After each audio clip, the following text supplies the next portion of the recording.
Baca. Assalamualaikum warahmatullahi wabarakatuh. Bapak Ibu guru yang saya hormati, alhamdulillah pagi ini kita bersama-sama di tempat ini mengikuti diseminasi materi dari kami calon guru penggerak yang diarahkan untuk bisa berbagi pemahaman kami tentang konsep-konsep budaya positif yang sudah dipelajari. Mudah-mudahan bisa menambah wawasan dan pengetahuan Bapak Ibu peserta sekalian, sekaligus sebentar bisa kita berdiskusi tentang hal-hal yang ingin diterapkan. Karena sesungguhnya materi ini bukan cuma sekedar dibahas, tapi akan diimplementasikan dalam kehidupan sehari-hari di sekolah. Baik, tadi sudah kita memahami tentang nilai-nilai disiplin positif yang harus dipahami oleh semua warga sekolah. Sekarang kita akan melihat sebentar sekilas tentang teori motivasi, hukuman dan penghargaan serta restitusi. Jadi ada 4 variabel di sini, ada motivasi, ada hukuman, ada penghargaan dan ada restitusi.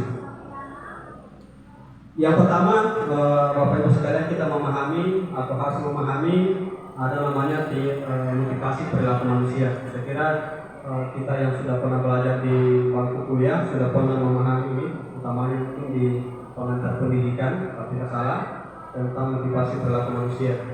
Pertanyaan pemantiknya adalah yang pertama, bagaimana manusia berperilaku. Pertanyaan pertama ini tentunya bisa menjadi renungan bagi kita.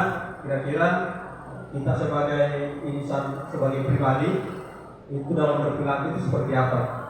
Kemudian mengapa kita melakukan sesuatu, dan itu ada motivasinya. Jadi kita melakukan suatu hal itu ada alasannya, ada risetnya, bukan cuma semata-mata tiba-tiba kita melakukan itu, dan itu ada tujuannya. Yang ketiga, apakah kita melakukan sesuatu karena adanya dorongan dari lingkungan atau ada dorongan dari orang lain. Jadi kita melakukan sesuatu itu karena ada dorongan baik dari luar maupun dari dalam, yang tadi kita kenal dengan namanya motivasi intrinsik dan motivasi ekstrinsik, motivasi internal dan motivasi eksternal. Nah, ini akan kita bahas sebentar, kira-kira dalam melakukan kegiatan sehari-hari, utamanya siswa kita itu melakukan sesuatu itu kira-kira motivasinya apa. Motivasi perilaku manusia tadi sudah dikelompokkan. Ini menurut pendapat pakar psikologi. Yang pertama, untuk menghindari ketidaknyamanan atau hukuman. Jadi seseorang melakukan sesuatu itu karena untuk menghindari ketidaknyamanan atau hukuman. Jadi siswa boleh saja datang ke sekolah lebih awal karena mereka takut dihukum. Siswa rajin atau diam di kelas boleh jadi karena takut untuk diberikan hukuman. Jadi jangan sampai itu yang mendasari atau memotivasi siswa melakukan sesuatu. Nah, itu yang mesti kita pahami dalam membaca perilaku peserta didik kita sebagai guru. Kemudian yang kedua, untuk mendapatkan imbalan atau penghargaan. Ada orang atau ada tindakan yang dilakukan oleh seseorang itu ternyata tujuannya hanya untuk mendapatkan imbalan atau semacam penghargaan. Nah, motivasi ini sebenarnya bersifat menghukum, ya, bersifat menghukum. Jadi orang melakukan sesuatu karena mendapatkan penghargaan. Kalau suatu saat tidak dikasih penghargaan, maka mereka akan berhenti melakukan itu. Jadi, itu repotnya ini motivasi 1 dan 2 ini. Jadi ini pun disebut dengan motivasi eksternal, melakukan sesuatu karena dia mengharapkan sesuatu. Gitu. Kemudian yang ketiga, motivasi manusia itu yang ketiga untuk menjadi orang yang mereka inginkan dan menghargai diri sendiri sesuai dengan nilai-nilai yang mereka percaya. Dari 3 jenis motivasi perilaku ini, motivasi ketiga ini yang kita kenal dengan motivasi intrinsik, motivasi dari dalam. Jadi mereka melakukan sesuatu dan mereka mempercayai bahwa yang saya lakukan ini benar. Yang saya lakukan ini baik untuk saya percaya bahwa ini memiliki nilai-nilai universal, nilai-nilai positif yang bisa saya lakukan. Jadi, siswa kemudian rajin belajar karena dia percaya bahwa kalau saya rajin belajar, saya akan bisa menambah ilmu pengetahuan saya, bukan karena takut, bukan karena ingin dipuji. Nanti sebagai guru kita mengharapkan siswa itu memiliki motivasi yang ketiga tadi, poin ketiga, sehingga nanti muncul budaya positif. Jadi jangan cuma karena takut dihukum kemudian atau untuk mendapatkan imbalan. Saya kira juga diskusasi tentang motivasi perilaku manusia mudah-mudahan bisa diimplementasikan di dalam kelas, utamanya di lingkungan sekolah.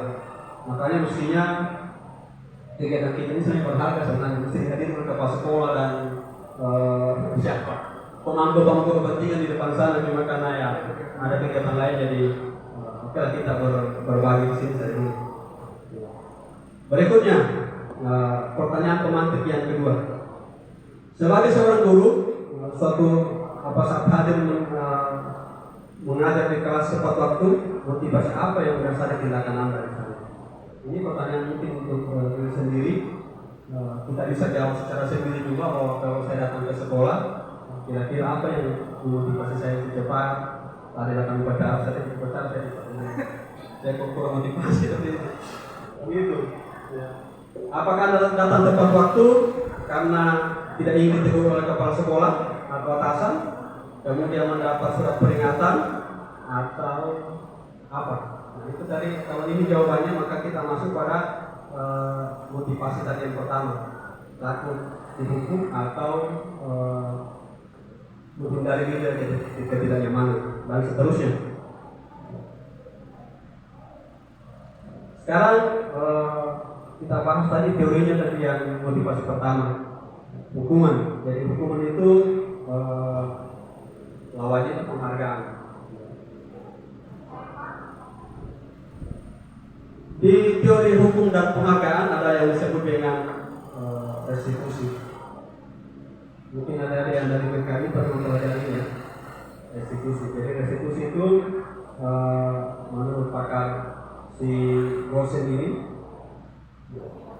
proses menciptakan kondisi bagi murid untuk memperbaiki kesalahan mereka sehingga mereka bisa kembali pada kelompok mereka dengan karakter yang lebih kuat.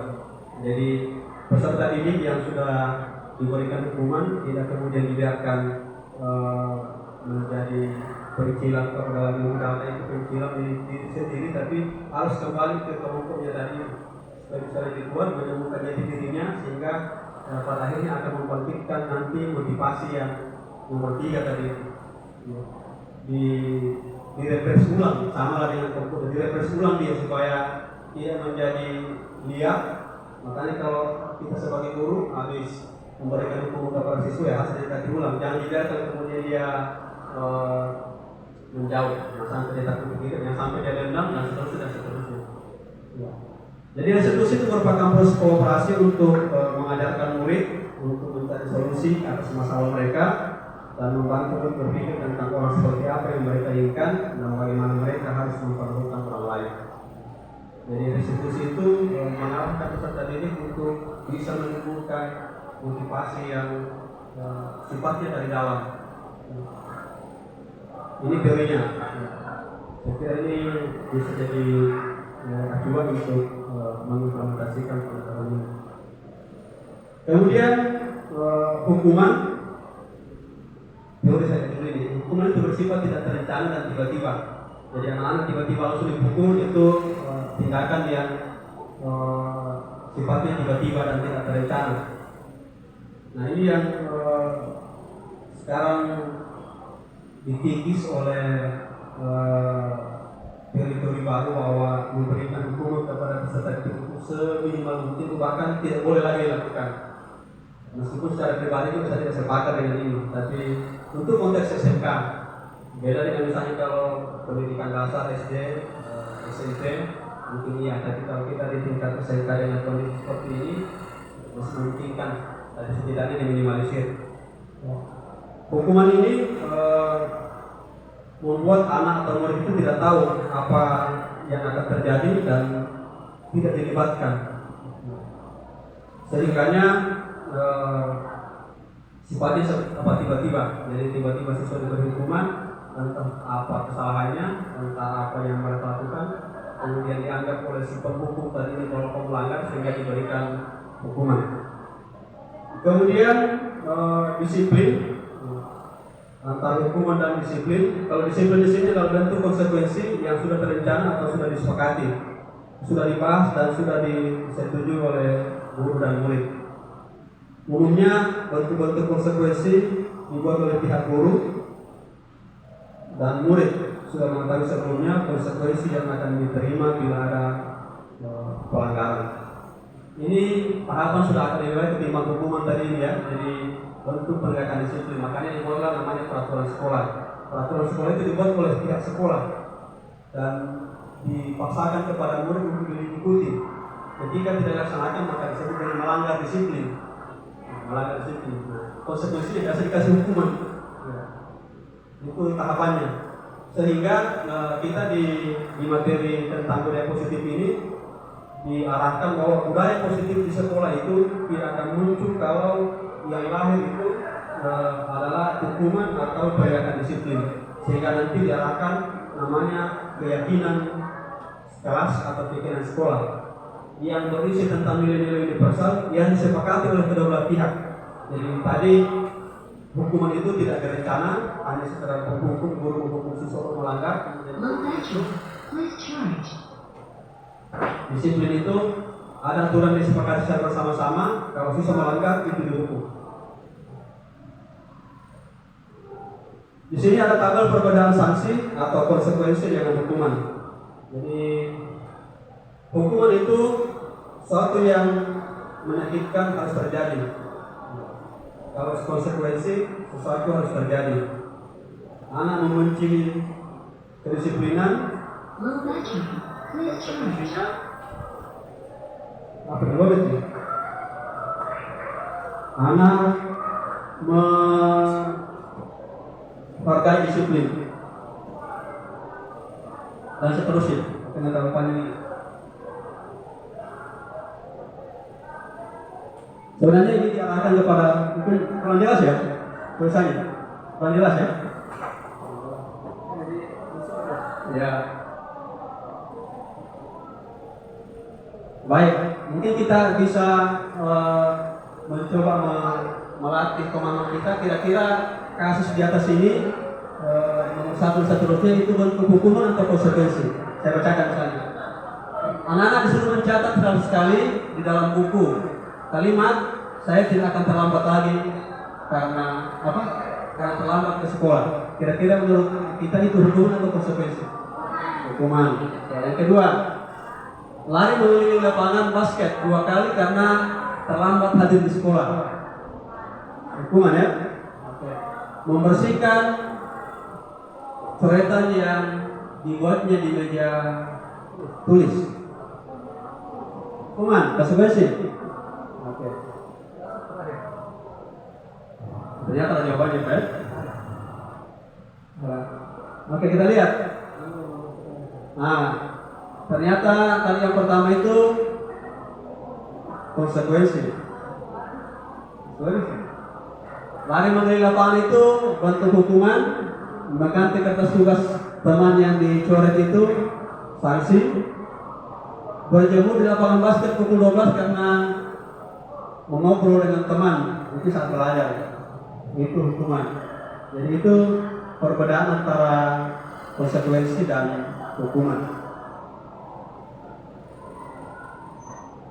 Oke, sekarang kita ke yang ketiga, namanya restitusi. Tadi sudah disinggung sedikit ini. Restitusi itu membantu murid menjadi lebih baik, memiliki tujuan, dan memiliki disiplin positif, dan memilihkan diri sendiri. Itulah namanya restitusi. Sebentar, ada langkah-langkah restitusi namanya segitiga restitusi. Jadi teorinya saya dulu ini. Yang jelas esensinya restitusi itu murid itu perlu bertanggung jawab atas perilakunya, sehingga mereka dapat belajar dari pengalaman untuk membuat pilihan yang lebih baik. di waktu-waktu yang akan datang. Ketika guru memecahkan masalah perilaku mereka, murid akan kehilangan kesempatan untuk mempelajari keterampilan yang berharga untuk hidup mereka. Apalagi kita kalau di level SMK itu, jadi murid sudah diarahkan untuk bisa menyelesaikan persoalan sendiri. Jadi guru sebagai fasilitator. Jadi jangan guru selalu menyuap siswa ini. Kalau ada masalahmu harus didekati. Cara pendekatannya di teori restitusi itu ada namanya sebentar segitiga restitusi. Bagaimana caranya meyakinkan identitasnya, kemudian memvalidasi kesalahan yang dibuat, kemudian membangkitkan keyakinan.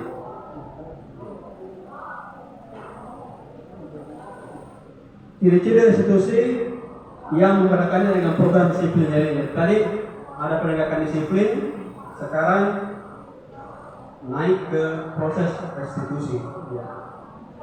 Apa itu restitusi? Ciri-cirinya yang pertama itu restitusi bukan untuk menebus kesalahan, namun untuk belajar dari kesalahan. Jadi siswa itu dibina bukan karena dia salah, tapi dia harus mengetahui kenapa saya salah. Kemudian restitusi itu memperbaiki hubungan. Kalau siswa terus-menerus ada masalah ini dipukul, disanksi, siswa akan menjauh. Mungkin hari ini disanksi karena bolos, besok bolos lagi, disanksi lagi ya. Besok lusa mungkin akan melawan dia. Apalagi kalau di level SMK, berbahaya kalau di SMK. Apalagi tempat saya di belakang, yang laki-laki semua ya rawan. Kalau bukan kita ada pukuli, barang-barang kita sudah rusak, biasa aja itu. Malah coret-coret mobil misalnya, karena dia ingin sama gurunya, tadi tidak kita inginkan. Yang sampai mampu dileparkan di luar, tiba-tiba gores karena mungkin tadi di belakang ditegur dan seterusnya. Kemudian restitusi itu tawaran, jadi bukan paksaan. Tadi itu siswa kalau di penegakan disiplin itu pokoknya siswa tidak boleh rambutnya di atas 3 cm. Jadi dari itu gunting, cukur. Siswa tidak boleh pakai sepatu di luar dari sepatu hitam. Pakai sepatu itu tes kembali. Dan seterusnya. Sehingga itu dipaksakan kepada peserta didik. Nah, restitusi itu sifat ditawarkan. Sehingga karena ditawarkan, lahirlah kesepakatan antara kedua belah pihak, antara guru dengan siswa atau antara siswa dengan pihak sekolah. Kemudian yang terakhir, restitusi itu menuntun untuk melihat ke dalam diri, sehingga nanti menimbulkan motivasi intrinsik. Pada proses restitusi ini kita akan melihat adanya ketidakselarasan antara tindakan murid dari berbuat salah dan keyakinan mereka tentang seperti apa yang mereka inginkan.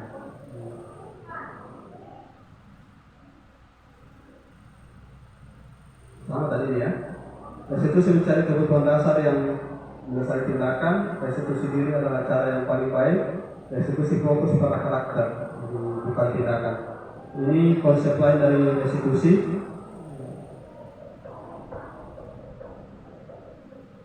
Apa? Oke.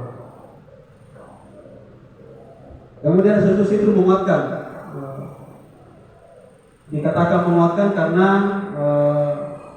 membangkitkan motivasinya siswa, bukan semata-mata dari pihak penghukum atau guru atau pihak sekolah. Kemudian restitusi fokus pada solusi. Dalam restitusi guru menstabilkan identitas murid, jadi mencarikan solusi, bukan setelah itu dihukum selesai persoalan. Mau hukum lagi ya dihukum lagi. Tapi satu kali membuat salah, kemudian carikan solusi yang dengan harapan kita siswa tidak akan mengulangi lagi itu. Kemudian restitusi mengembalikan murid yang berbuat salah pada poli.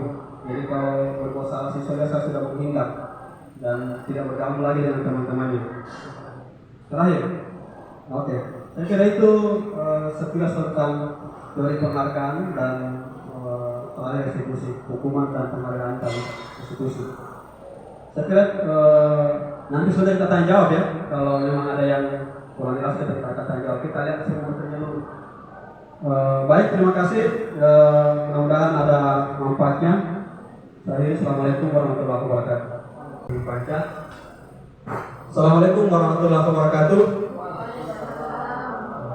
Bapak Ibu guru yang saya hormati, alhamdulillah pagi ini kita bersama-sama di tempat ini mengikuti diseminasi materi dari kami calon guru penggerak yang arahkan untuk bisa berbagi pemahaman kami tentang konsep-konsep budaya positif yang sudah dipelajari. Mudah-mudahan bisa menambah wawasan dan pengetahuan Bapak Ibu peserta sekalian, sekaligus sebentar bisa kita berdiskusi tentang hal-hal yang ingin diterapkan. Karena sesungguhnya materi ini bukan cuma sekedar dibahas, tapi akan diimplementasikan dalam kehidupan sehari-hari di sekolah. Baik, tadi sudah kita memahami tentang nilai-nilai disiplin positif yang harus dipahami oleh semua warga sekolah. Sekarang kita akan melihat sekilas tentang teori motivasi, hukuman dan penghargaan serta restitusi. Jadi ada 4 variabel di sini, ada motivasi, ada hukuman, ada penghargaan dan ada restitusi. Yang pertama, Bapak Ibu sekalian, kita memahami atau harus memahami ada namanya motivasi perilaku manusia. Saya kira kita yang sudah pernah belajar di bangku kuliah sudah pernah memahami ini, utamanya mungkin di pengantar pendidikan kalau tidak salah, tentang motivasi perilaku manusia. Pertanyaan pemantiknya adalah yang pertama, bagaimana manusia berperilaku. Pertanyaan pertama ini tentunya bisa menjadi renungan bagi kita. Kira-kira kita sebagai insan, sebagai pribadi itu dalam berperilaku itu seperti apa. Kemudian mengapa kita melakukan sesuatu, dan itu ada motivasinya. Jadi kita melakukan suatu hal itu ada alasannya, ada risetnya, bukan cuma semata-mata tiba-tiba kita melakukan itu, dan itu ada tujuannya. Yang ketiga, apakah kita melakukan sesuatu karena adanya dorongan dari lingkungan atau ada dorongan dari orang lain. Jadi kita melakukan sesuatu itu karena ada dorongan baik dari luar maupun dari dalam, yang tadi kita kenal dengan namanya motivasi intrinsik dan motivasi ekstrinsik, motivasi internal dan motivasi eksternal. Nah, ini akan kita bahas sebentar, kira-kira dalam melakukan kegiatan sehari-hari, utamanya siswa kita itu melakukan sesuatu itu kira-kira motivasinya apa. Motivasi perilaku manusia tadi sudah dikelompokkan. Ini menurut pendapat pakar psikologi. Yang pertama, untuk menghindari ketidaknyamanan atau hukuman. Jadi seseorang melakukan sesuatu itu karena untuk menghindari ketidaknyamanan atau hukuman. Jadi siswa boleh saja datang ke sekolah lebih awal karena mereka takut dihukum. Siswa rajin atau diam di kelas boleh jadi karena takut untuk diberikan hukuman. Jadi jangan sampai itu yang mendasari atau memotivasi siswa melakukan sesuatu. Nah, itu yang mesti kita pahami dalam membaca perilaku peserta didik kita sebagai guru. Kemudian yang kedua, untuk mendapatkan imbalan atau penghargaan. Ada orang atau ada tindakan yang dilakukan oleh seseorang itu ternyata tujuannya hanya untuk mendapatkan imbalan atau semacam penghargaan. Nah, motivasi ini sebenarnya bersifat menghukum, ya. Bersifat menghukum. Jadi orang melakukan sesuatu karena mendapatkan penghargaan. Kalau suatu saat tidak dikasih penghargaan, maka mereka akan berhenti melakukan itu. Jadi, itu repotnya ini motivasi 1 dan 2 ini. Jadi ini pun disebut dengan motivasi eksternal. Melakukan sesuatu karena dia mengharapkan sesuatu. Begitu. Kemudian yang ketiga, motivasi manusia itu yang ketiga untuk menjadi orang yang mereka inginkan dan menghargai diri sendiri sesuai dengan nilai-nilai yang mereka percaya. Dari 3 jenis motivasi perilaku ini, motivasi ketiga ini yang kita kenal dengan motivasi intrinsik, motivasi dari dalam. Jadi mereka melakukan sesuatu dan mereka mempercayai bahwa yang saya lakukan ini benar. Yang saya lakukan ini baik untuk saya percaya bahwa ini memiliki nilai-nilai universal, nilai-nilai positif yang bisa saya lakukan. Jadi siswa kemudian rajin belajar karena dia percaya bahwa kalau saya rajin belajar, saya akan bisa menambah ilmu pengetahuan saya, bukan karena takut, bukan karena ingin dipuji. Nanti sebagai guru, kita mengharapkan siswa itu memiliki motivasi yang ketiga tadi, poin ketiga, sehingga nanti muncul budaya positif. Jadi jangan cuma karena takut dihukum kemudian atau untuk mendapatkan imbalan. Saya kira juga diskusasi tentang motivasi perilaku manusia mudah-mudahan bisa diinternalisasikan, bisa diimplementasikan di dalam kelas, utamanya di lingkungan sekolah. Makanya mestinya kegiatan kita ini sebenarnya berharga sebenarnya, mesti dihadirkan kepala sekolah dan siapa pemangku kepentingan di depan sana, cuma karena ya ada kegiatan lain jadi oke kita berbagi di sini saja dulu. Berikutnya pertanyaan pemantik yang kedua. Sebagai seorang guru, suatu saat hadir mengajar di kelas tepat waktu, motivasi apa yang berdasarkan tindakan Anda di sana? Ini pertanyaan mungkin untuk diri sendiri. Kita bisa jawab secara sendiri juga bahwa kalau saya datang ke sekolah, kira-kira apa yang memotivasi saya untuk cepat? Tadi datang upacara, saya kurang motivasi tapi begitu. Ya. Apakah Anda datang tepat waktu karena tidak ingin ditegur oleh kepala sekolah atau atasan, kemudian mendapat surat peringatan, atau apa? Nah itu tadi, kalau ini jawabannya maka kita masuk pada motivasi tadi yang pertama, takut dihukum atau menghindari diri dari ketidaknyamanan dan seterusnya. Sekarang kita bahas tadi teorinya tadi yang motivasi pertama, hukuman. Jadi hukuman itu lawannya itu penghargaan. Di teori hukum dan penghargaan ada yang disebut dengan restitusi. Mungkin ada yang dari PKI pernah mempelajari ya, restitusi. Jadi restitusi itu menurut pakar si Rosen ini proses menciptakan kondisi bagi murid untuk memperbaiki kesalahan mereka sehingga mereka bisa kembali pada kelompok mereka dengan karakter yang lebih kuat. Jadi peserta didik yang sudah diberikan hukuman tidak kemudian dibiarkan menjadi pericilan kepada data itu pericilan diri sendiri, tapi harus kembali ke kelompoknya tadi supaya bisa lebih kuat menemukan jati dirinya sehingga pada akhirnya akan membangkitkan nanti motivasi yang nomor 3 tadi, direpres ulang, sama lah dengan kelompok, direpres ulang dia supaya tidak menjadi liar. Makanya kalau kita sebagai guru habis memberikan hukum kepada siswa ya harus dikasih ulang, jangan dibiarkan kemudian dia menjauh, sampai dia takut begitu, yang sampai dia dendam dan seterusnya. Ya. Jadi restitusi itu merupakan proses kooperasi untuk mengajarkan murid untuk mencari solusi atas masalah mereka dan membantu untuk berpikir tentang orang seperti apa yang mereka inginkan dan bagaimana mereka harus memperlakukan orang lain.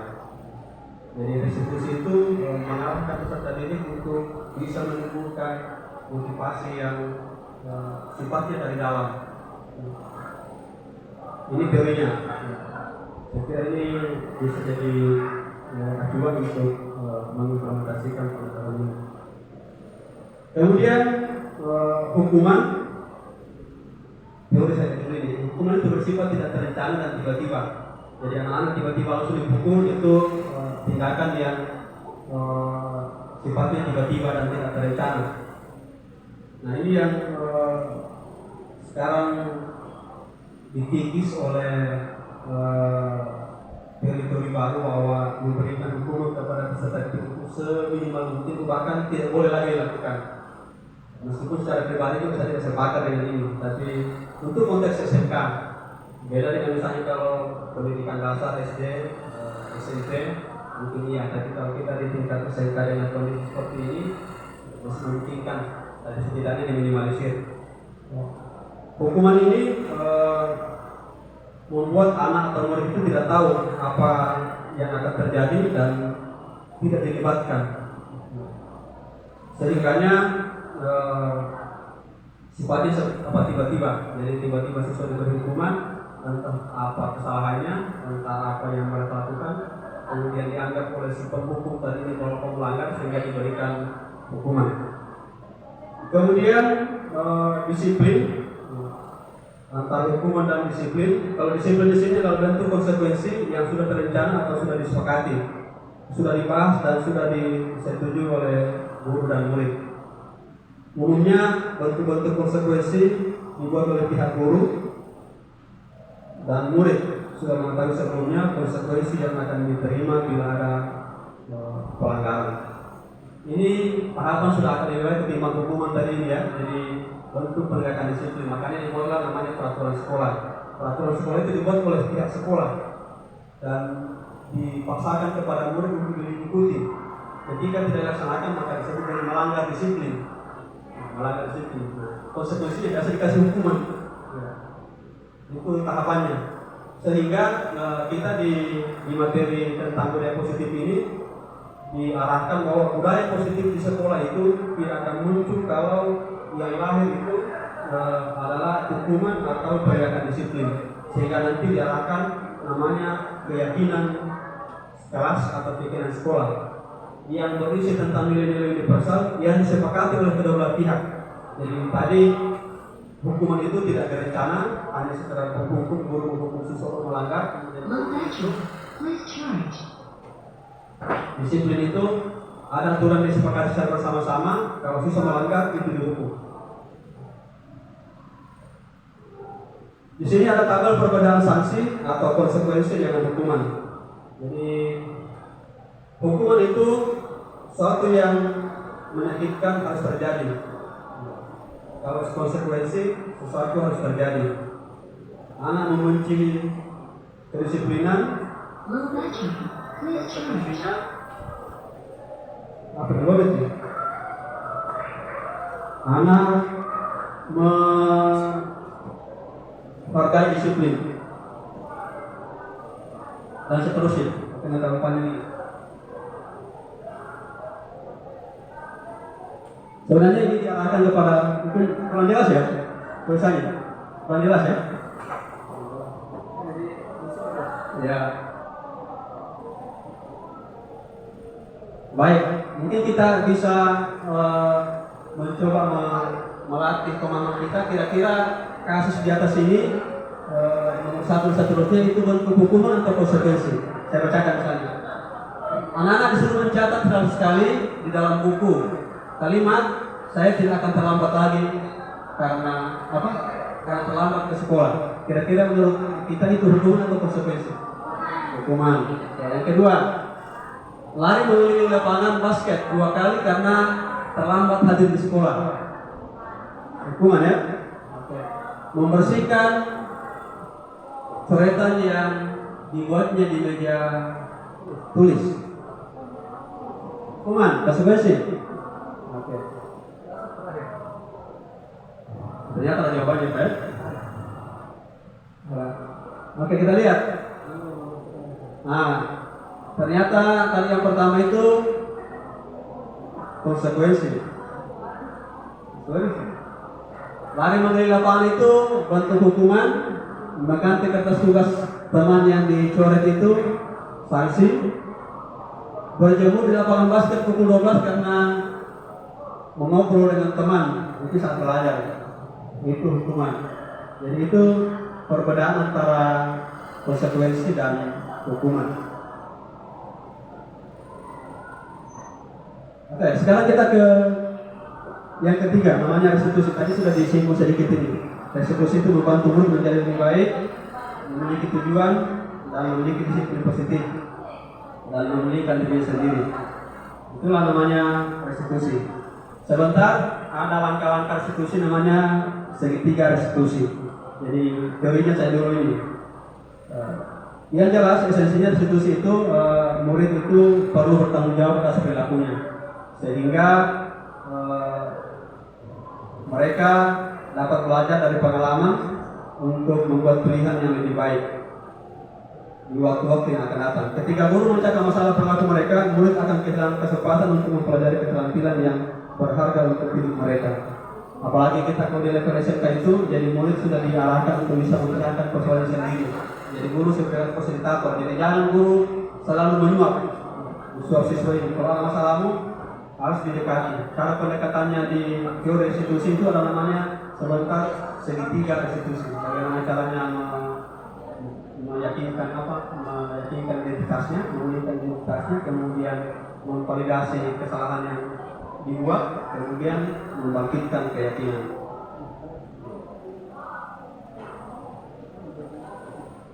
Ciri-ciri restitusi yang membedakannya dengan program disiplin lainnya. Tadi ada penegakan disiplin, sekarang naik ke proses restitusi. Apa itu restitusi? Ciri-cirinya yang pertama itu restitusi bukan untuk menebus kesalahan, namun untuk belajar dari kesalahan. Jadi siswa itu dibina bukan karena dia salah, tapi dia harus mengetahui bahwa kenapa saya salah. Kemudian restitusi itu memperbaiki hubungan. Kalau siswa terus-menerus ada masalah ini dipukul, disanksi, siswa akan menjauh. Mungkin hari ini disanksi karena bolos, besok bolos lagi, disanksi lagi, ya dosa-dosa mungkin akan melawan dia. Apalagi kalau di level SMK, berbahaya. Kalau di SMK, apalagi tempat saya di belakang, yang laki-laki semua ya rawan. Kalau bukan kita ada pukuli, barang-barang kita ada rusak, biasa ada itu. Malah coret-coret mobil misalnya, karena dia sama gurunya, tadi kita inginkan. Yang sampai mampu diparkir di luar, tiba-tiba gores karena mungkin tadi di belakang ditegur dan seterusnya. Kemudian restitusi itu tawaran, jadi bukan paksaan. Tadi itu siswa kalau di penegakan disiplin itu pokoknya siswa tidak boleh rambutnya di atas 3 cm. Jadi dari itu gunting, cukur. Siswa tidak boleh pakai sepatu di luar dari sepatu hitam. Pakai sepatu itu tes kembali. Dan seterusnya. Sehingga itu dipaksakan kepada peserta didik. Nah, restitusi itu sifat ditawarkan. Sehingga karena ditawarkan, lahirlah kesepakatan antara kedua belah pihak, antara guru dengan siswa atau antara siswa dengan pihak sekolah. Kemudian yang terakhir, restitusi itu menuntun untuk melihat ke dalam diri, sehingga nanti menimbulkan motivasi intrinsik. Pada proses restitusi ini kita akan melihat adanya ketidakselarasan antara tindakan murid dari berbuat salah dan keyakinan mereka tentang seperti apa yang mereka inginkan.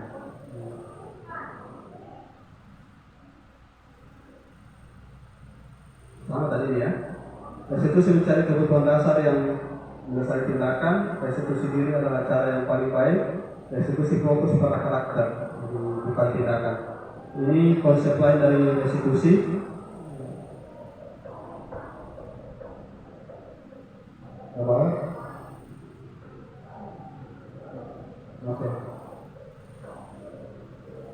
Kemudian restitusi itu menguatkan. Dikatakan menguatkan karena membangkitkan motivasinya siswa. Jadi bukan semata-mata dari pihak penghukum atau guru atau pihak sekolah. Kemudian restitusi fokus pada solusi. Dalam restitusi guru menstabilkan identitas murid. Jadi dicarikan solusi. Bukan setelah itu dihukum selesai persoalan. Mau hukum lagi ya dihukum lagi. Tapi satu kali membuat salah, kemudian dicarikan solusi yang dengan harapan kita siswa tidak akan mengulangi lagi itu. Kemudian restitusi mengembalikan murid yang berbuat salah pada poin. Jadi kalau berbuat salah siswa biasa sudah menghindar dan tidak bergabung lagi dengan teman-temannya. Terakhir, oke. Saya kira itu sekilas tentang teori penghargaan dan terakhir restitusi, hukuman dan penghargaan dan restitusi. Saya kira nanti sudah kita tanya jawab ya. Kalau memang ada yang kurang jelas kita tanya jawab. Kita lihat semua materinya dulu.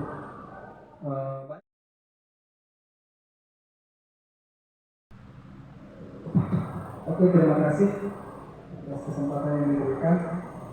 Untuk materi yang kelima, 5 posisi kontrol dalam restitusi. Seperti yang kita ketahui, jika murid melakukan kesalahan, ya, kita sebagai guru biasanya mengambil posisi kontrol dalam kegiatan tersebut. Posisi tersebut apa saja? Ya, apa saja? Menurut William Glaser dari dosen, ada 5 posisi kontrol yang biasa dilakukan oleh guru dalam menghadapi masalah yang dibuat oleh murid. Yang pertama adalah penghukum. Yang kedua, pembuat merasa bersalah. Yang ketiga sebagai teman. Yang keempat adalah pemantau.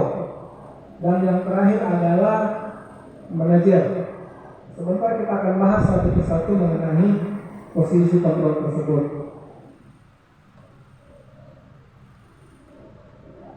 Yang pertama, penghukum. Biasanya kita sebagai guru hanya memberikan hukuman verbal atau fisik kepada murid-murid yang melakukan kesalahan. Namun pada kegiatan ini, posisi penghukum biasanya ada sistem atau alat yang bisa menekan agar murid tidak melakukan kesalahan tersebut. Contoh misalnya, patuhi aturan yang saya buat. Itu posisi guru kalau sebagai penghukum. Kamu selalu saja salah. Selalu pasti kamu yang terakhir selesai. Itu model kalau kita menjadi posisi penghukum apabila murid merasa atau membuat kesalahan. Terus yang berikutnya, yang kedua adalah membuat rasa bersalah. Pada posisi ini biasanya guru akan bersuara lebih lembut.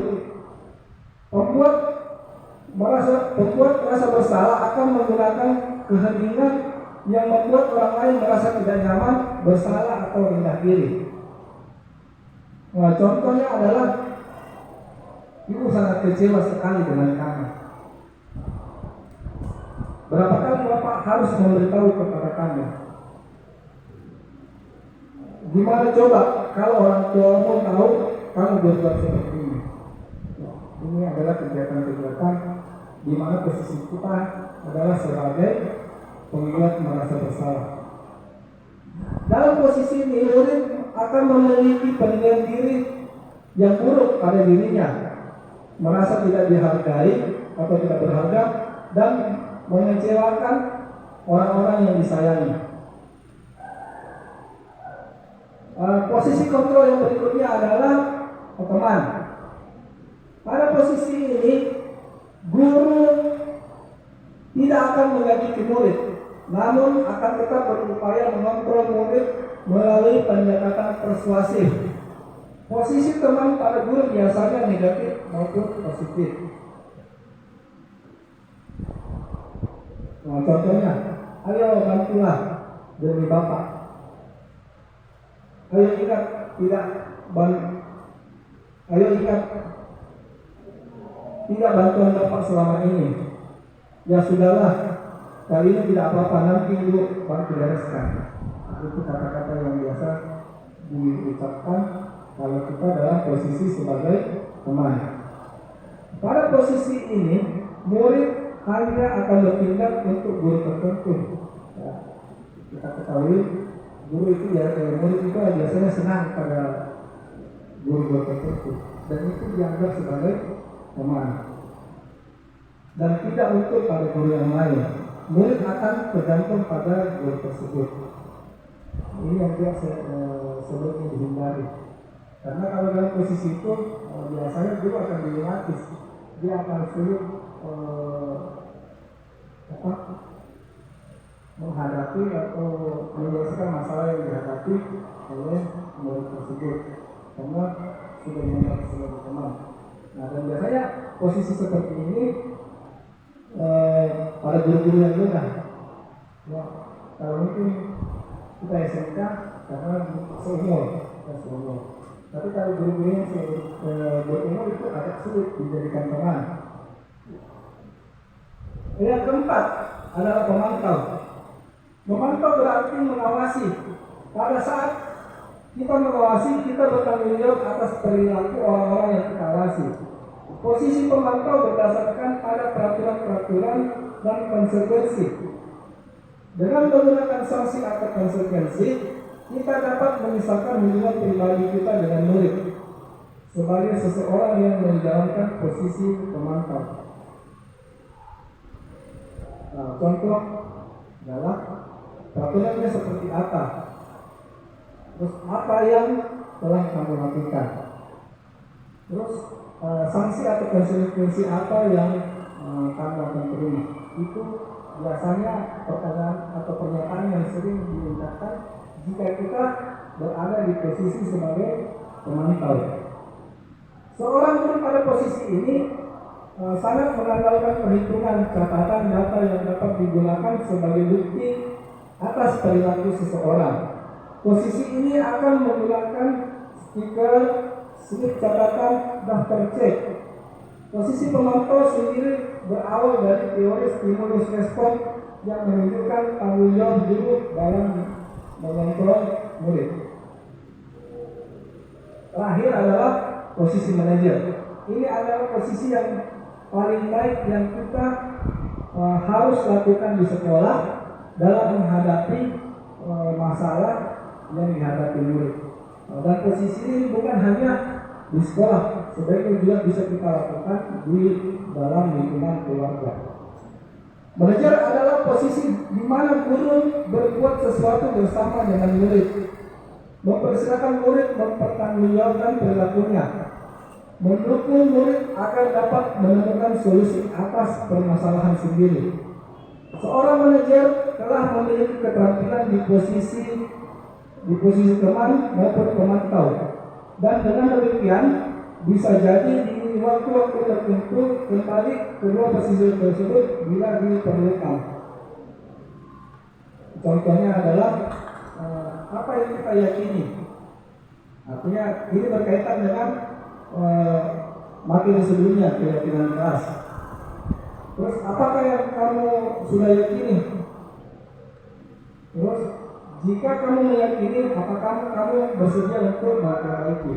Jadi diingatkan kembali tentang keyakinan keras. Selanjutnya, jika kamu bisa memperbaiki hal ini yang menunjukkan apa tentang dirimu. Terus rencana apa yang akan kamu lakukan untuk memperbaiki kesalahan. Begitu. Tugas seorang manajer bukan untuk mengatur perilaku seseorang. Kita membimbing murid untuk dapat mengatur dirinya. Seorang manajer bukannya memisahkan murid dan kelompoknya, tetapi mengembalikan murid tersebut ke dalam kelompoknya agar menjadi lebih baik dan lebih kuat. Itu yang bisa saya sampaikan untuk posisi lima kontrol. Selanjutnya saya kembalikan ke moderator.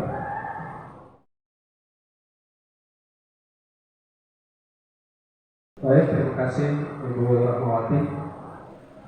Bapak Ibu sekalian, ini bagian terakhir dari konsep penerapan budaya positif di lingkungan sekolah, bahwa setiap guru, setiap organ sekolah harus bisa memahami dan menerapkan yang namanya segitiga restitusi. Tadi kita sudah bahas tentang apa itu restitusi. Sekarang praktis penerapan segitiga restitusi itu seperti apa? Jadi cara menangani persoalan yang ada oleh siswa, pendekatan yang diharapkan itu menggunakan konsep atau pendekatan namanya segitiga restitusi. Sehingga tujuan melakukan ini adalah bagaimana kita bisa sebagai guru menanamkan disiplin positif pada murid sebagai bagian dari budaya positif di sekolah. Kemudian menerapkan restitusi dalam membimbing murid berdisiplin positif agar menjadi murid yang merdeka. Kemudian yang ketiga, mengenali dengan sikap reflektif dan kritis penerapan disiplin positif di lingkungannya.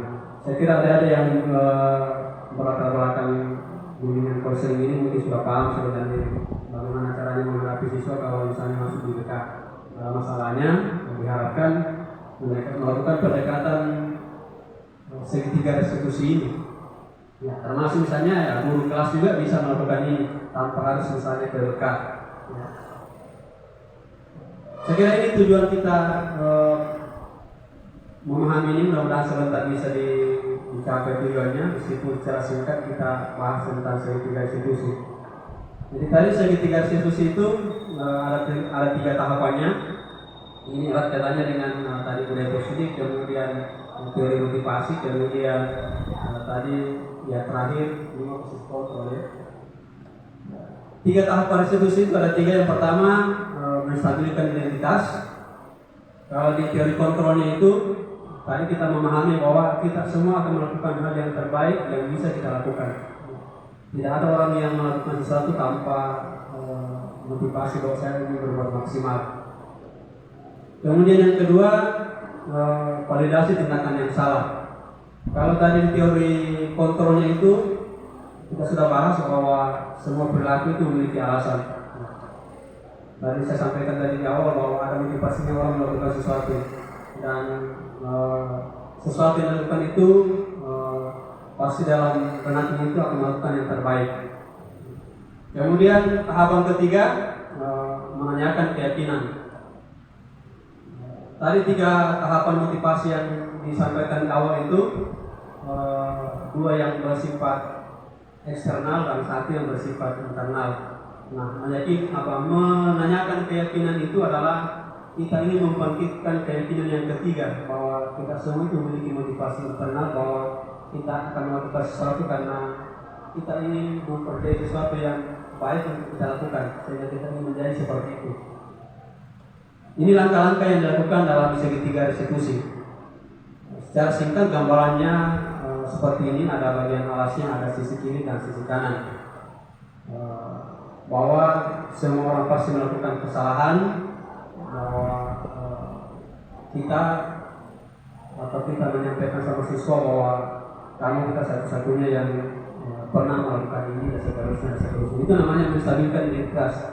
Jadi dibujuklah mereka, distabilkan bahwa tidak terjadi apa sekali kalau melakukan itu, bukan cuma kau yang melakukan itu, sehingga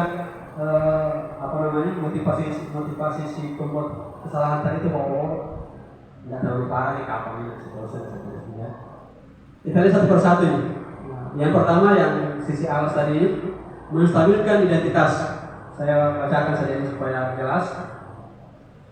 Jadi bagian dasar yang ketiga adalah bertujuan untuk mengubah identitas anak dari orang yang gagal karena melakukan kesalahan menjadi orang yang sukses. Anak yang melanggar peraturan karena sedang mencari perhatian adalah anak yang mengalami kegagalan.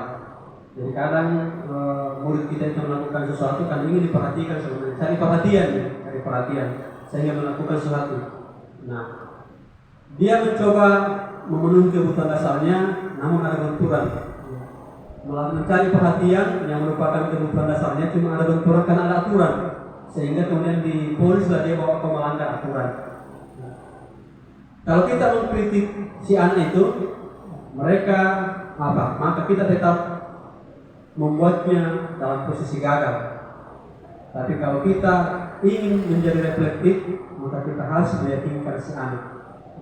Jadi kalau ada benturan tadi dengan peraturan ketika dia mencari perhatian, maka tidak mungkin kita kritik, tapi kita melakukan reflektif, termasuk meyakinkan bahwa tadi dengan menggunakan kata-kata bukan cuma kau yang pernah melakukan ini. Nah, konsep dasarnya itu, meskipun ya tidak kaku bahwa kata-kata yang disampaikan di atas itu adalah cuma itu pilihan kata yang bisa dilakukan untuk menstabilkan identitas. Makanya dalam proses menstabilkan identitas ada pilihan kata atau contoh kalimat yang bisa kita gunakan. Misalnya, berbuat salah itu tidak apa-apa. Tidak ada manusia yang sempurna. Saya juga pernah melakukan kesalahan seperti itu. Tidak bisa menyelesaikan ini.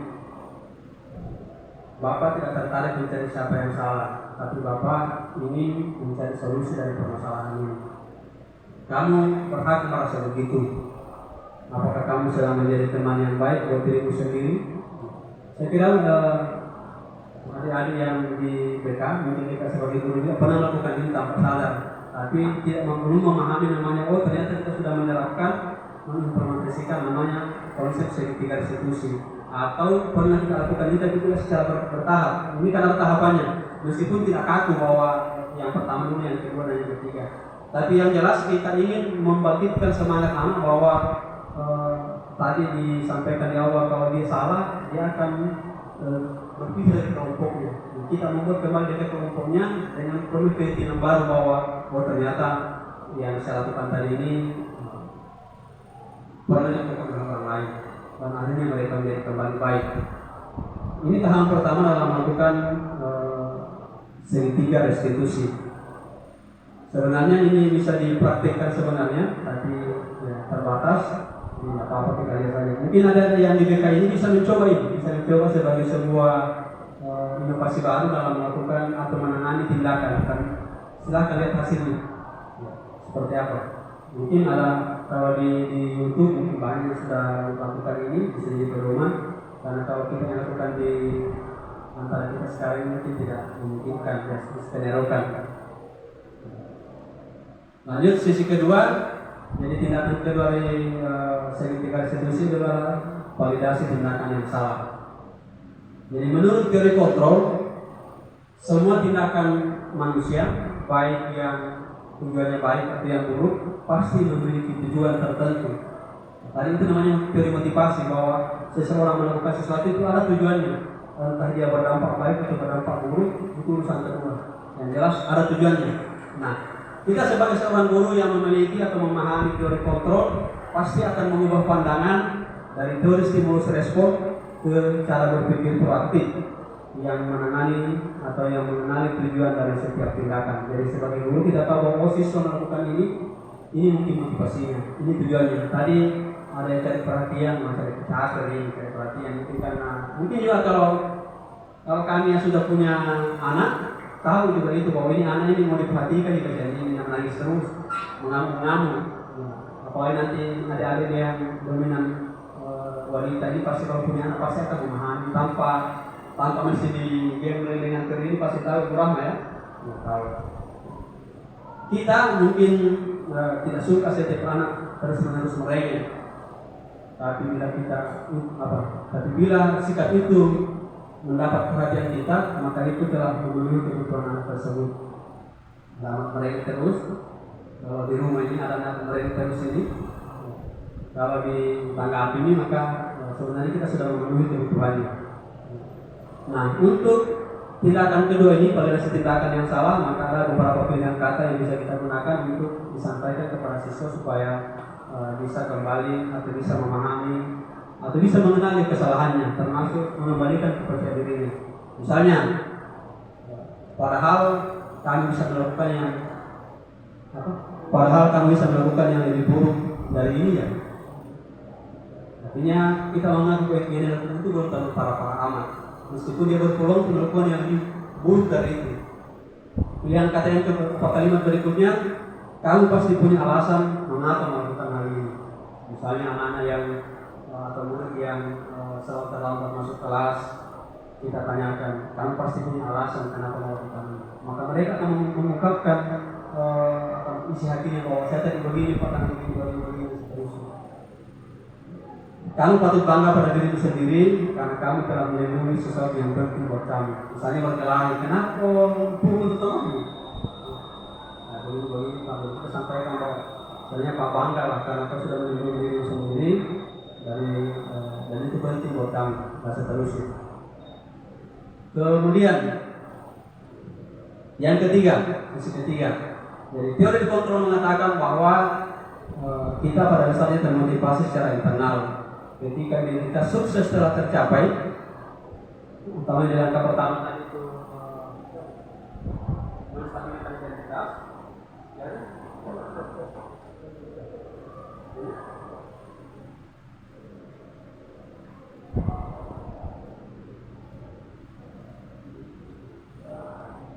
Jadi dikawal nanti itu.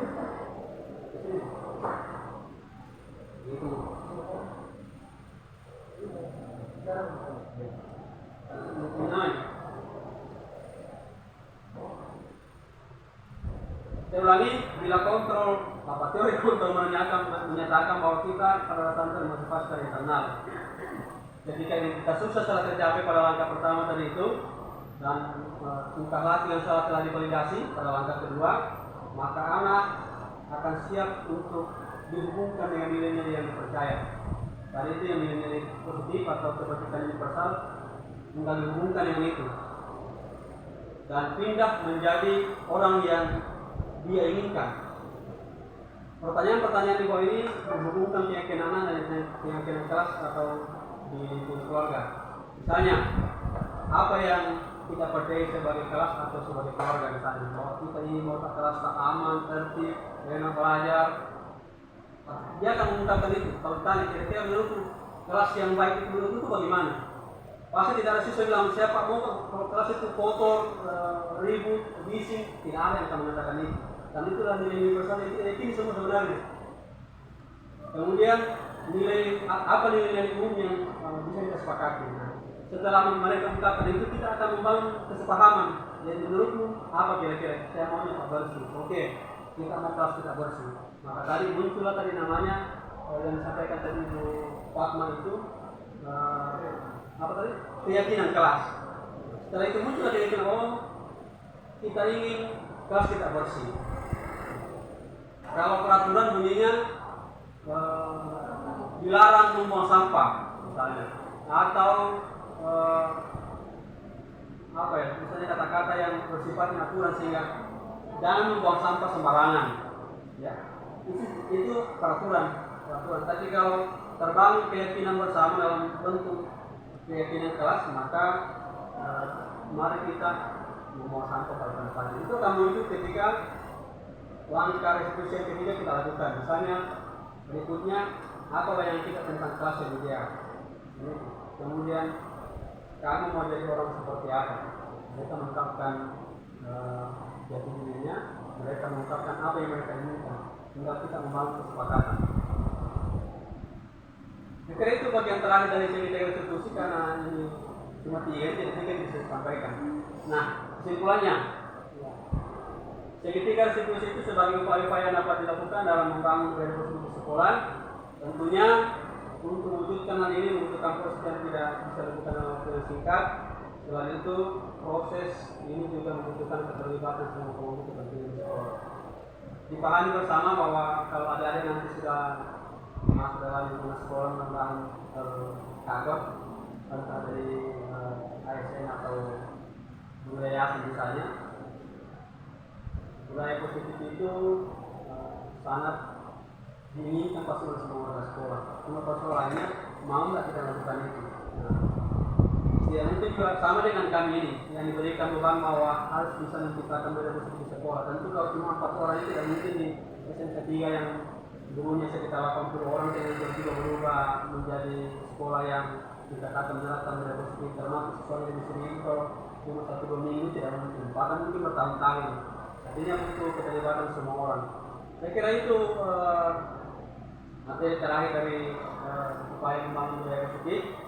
Khusus misalnya adik-adik ini yang masuk presi ini, saran saya kalau mau memahami lebih dalam bisa dicoba diterapkan. Misalnya ambil satu kasus, satu orang sebagai memantau bisa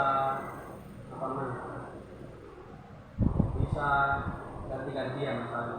Coba terapkan itu dan silakan lihat hasilnya.